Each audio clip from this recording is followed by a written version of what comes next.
Reverse crunch is probably the best one. A reverse crunch, very simple.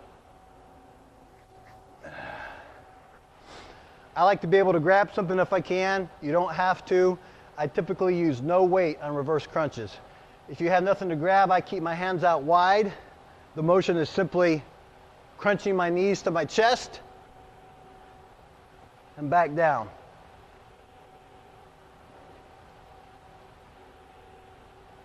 So working the lower abs.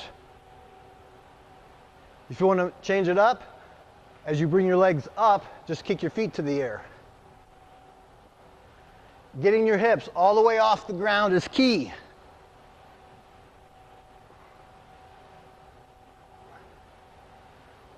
So you're working your lower abs.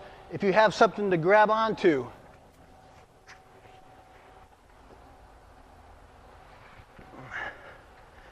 you can do these in front of your bed in the morning while you're watching news.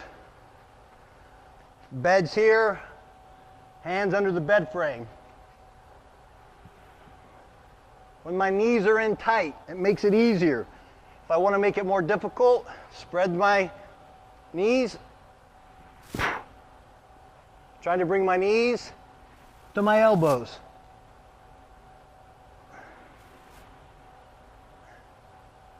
So there's your reverse crunches.